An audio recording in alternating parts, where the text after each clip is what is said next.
Ada sebuah kisah yang legendaris di wilayah Kalinyamat, yang terletak sekitar 18 km di pedalaman Jepara. Pada abad ke-16, wilayah ini menjadi pusat pemerintahan kota pelabuhan Jepara. Tetapi itu hanyalah awal dari kisah menarik yang melibatkan seorang nahkoda berani asal Tiongkok bernama Wintang. Wintang, seorang pelaut dari Tiongkok, mendapati kapalnya terdampar di pantai Jepara. Saat tiba di sana, dia berada dalam keadaan melarat, tetapi nasib baik tersenyum kepadanya. Dia dibantu oleh penduduk setempat yang telah memeluk Islam, dan kemudian dia diislamkan oleh Sunan Kudus, mengganti namanya menjadi Rakit. Tidak lama setelah itu, Rakit mendirikan sebuah pemukiman di tepi jalan antara Kudus dan Jepara. Pemukiman ini tumbuh pesat, dan dia akhirnya mengabdi kepada Sultan Trenggana dari Demak, yang menjadikan salah satu putrinya sebagai istrinya. Dalam silsilah kerajaan Demak, putri ini dikenal sebagai Ratu Arya Jepara atau Ratu Kalinyamat dalam babat Tanah Jawi. Namun, pada tahun 1549, tragedi mengerikan terjadi. Keluarga Sunan Prawata, Sultan keempat Demak, dibunuh atas perintah Arya Penangsang, seorang bupati Jipang Panolan. Ratu Kalinyamat menemukan keris Kiai Betok milik Sunan Kudus menancap pada mayat kakaknya, yang memicu perjalanan panjangnya mencari keadilan. Menurut babat Tanah Jawi, Ratu Kalinyamat datang untuk menuntut keadilan atas kematian kakaknya, tetapi Sunan Kudus justru mendukung Arya Penangsang. Alasannya, Sunan Prawata pernah membunuh ayah Arya Penangsang saat masih muda, sehingga dia melihat itu sebagai balasan yang setimpal. Ketika Ratu Kalinyamat dan suaminya meninggalkan Kudus dengan kekecewaan, mereka disergap oleh pasukan Arya Penangsang di tengah jalan. Pangeran Kalinyamat tewas dalam pertempuran itu, dan daerah tempat dia meninggal dikenal sebagai Desa Prambatan. Perjalanan Ratu Kalinyamat tidak berakhir di situ. Ketika dia membawa jenazah Pangeran Kalinyamat, darahnya mengalir ke sungai, membuat air sungai berubah menjadi ungu. Daerah itu kemudian dikenal dengan nama Kaliwungu. Perjalanan berlanjut ke barat hingga dia mencapai Pringtulis, lalu ke Mayong, dan akhirnya sampai di Pelang. Namun, yang paling mencolok adalah perubahan bau yang keluar dari jenazah Pangeran Kalinyamat ketika dia tiba di Purwogondo. Kemudian, perjalanan melalui Pecangaan membawanya ke Mantingan. Dalam akhir kisah epik ini, Ratu Kalinyamat berhasil lolos dari pembunuhan tersebut. Dia kemudian melakukan tapat telanjang di Gunung Danaraja, bersumpah bahwa dia tidak akan berpakaian lagi sebelum dia mendapatkan keadilan atas kematian saudaranya dari tangan Arya Penangsang. Harapan terbesarnya adalah adik iparnya, Hadiwijaya, Bupati Pajang, yang dianggapnya setara kesaktiannya dengan Arya Penangsang. Hadiwijaya mengadakan sayembara yang berhadiah tanah Mataram dan Pati sebagai imbalan bagi siapapun yang bisa membunuh Arya Penangsang. Sayembara ini dimenangkan oleh Ki Ageng Pamanahan dan Ki Panjawi. Arya Penangsang akhirnya tewas di tangan Sutawijaya, putra Ki Ageng Pamanahan, berkat siasat dari Ki Juru Martani. Setelah kematian Arya Penangsang pada tahun 1549, Ratu Kalinyamat kembali menaiki tahta, memimpin sebuah kerajaan yang terletak di persimpangan antara Demak dan Jipang, yang dikuasai oleh Sultan Hadiwijaya. Namun, apa yang membuatnya begitu istimewa adalah sikap saling menghormati di antara mereka. Pada saat itu, hubungan antara kerajaan-kerajaan Jawa seringkali dipenuhi dengan konflik dan persaingan.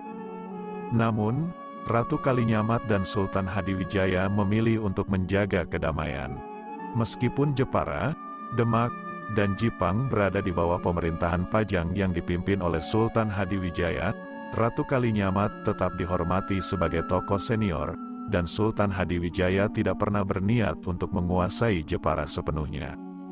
Begitu juga, Ratu Kalinyamat tidak melihat Pajang sebagai penghalang. Pelabuhan Jepara juga menjadi sorotan pada masa itu.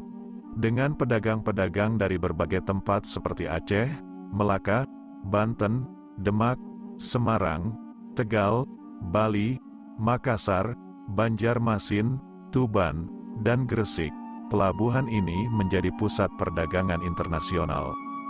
Ratu Kalinyamat bahkan memungut cukai dari setiap kapal yang bertransaksi di pelabuhan Jepara.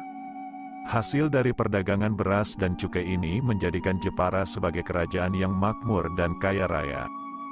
Dengan kekayaannya, Ratu Kalinyamat membangun sebuah armada laut yang kuat, yang bertugas melindungi kerajaannya yang memiliki corak maritim yang khas. Sebagai sebuah kerajaan maritim yang memeluk Islam, Kerajaan Jepara mendapat penghormatan dan rasa hormat dari kerajaan-kerajaan Islam lainnya. Kekuatan armada laut Jepara telah menjadi legenda di seluruh Nusantara, dan banyak kerajaan lain yang meminta bantuan armada laut Jepara untuk melindungi wilayah mereka. Ratu Kalinyamat adalah sosok yang sangat berpengaruh di Pulau Jawa pada zamannya. Dia memiliki posisi politik yang kuat dan kerajaannya kaya raya.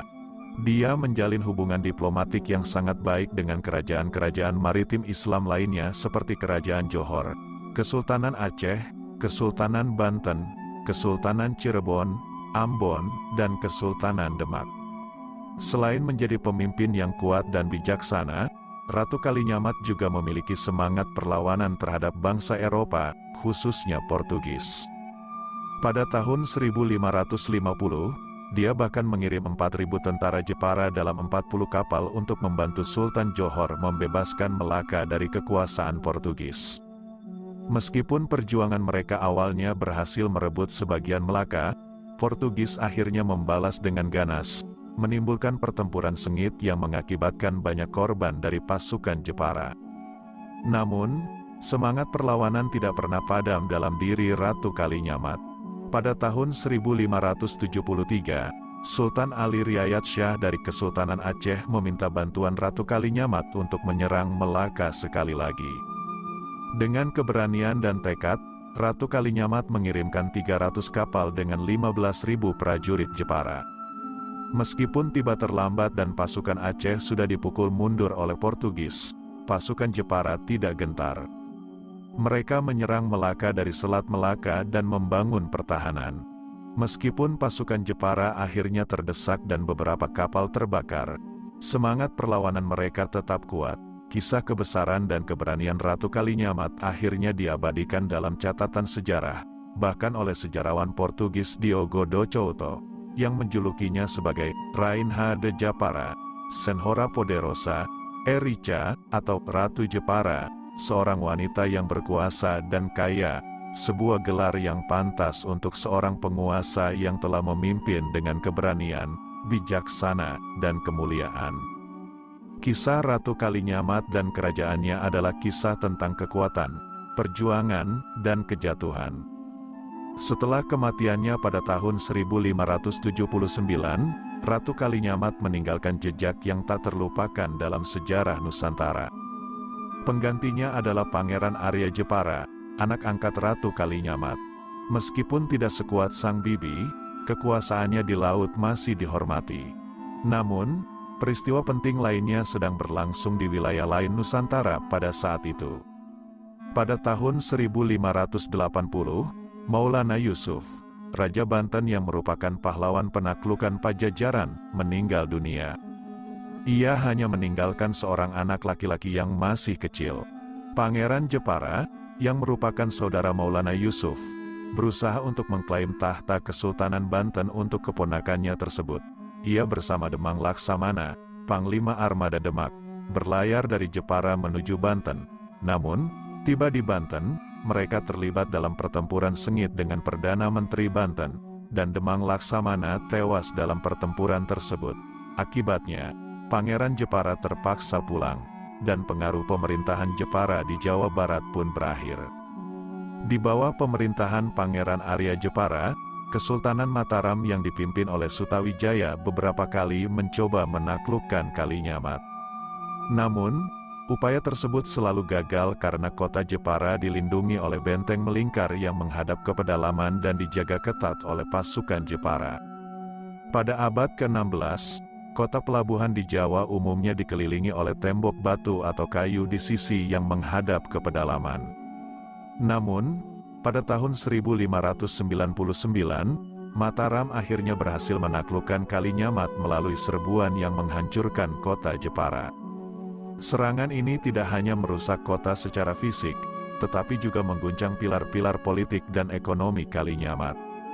Dalam suatu surat berbahasa Belanda pada tahun 1615, terdapat kata-kata tentang destruction, penghancuran, kota Jepara. Serangan Kesultanan Mataram dari pedalaman ke kota-kota pelabuhan pesisir menyebabkan kerusakan yang parah, dan kerajaan Kalinyamat mungkin menjadi salah satu korban utamanya. Peristiwa ini dalam bahasa Jawa dikenal sebagai Bedahe Kalinyamat, yang berarti jatuhnya Kalinyamat. Meskipun kerajaan Kalinyamat jatuh, warisan sejarahnya masih hidup hingga hari ini. Beberapa peninggalan Kalinyamat yang masih ada termasuk kawasan Siti Inggil Kalinyamat di Krian, Pertapaan Sonder di Tulakan, dan Benteng Kalinyamat di Robayan. Warisan ini adalah saksi bisu dari sebuah kerajaan yang pernah menjadi pusat perdagangan internasional, kekuatan maritim, dan pusat kebijakan politik yang kuat. Meskipun telah berakhir, kisah Ratu Kalinyamat dan Kerajaan Kalinyamat tetap menginspirasi dan mengingatkan kita akan kebesaran dan kejatuhannya yang legendaris.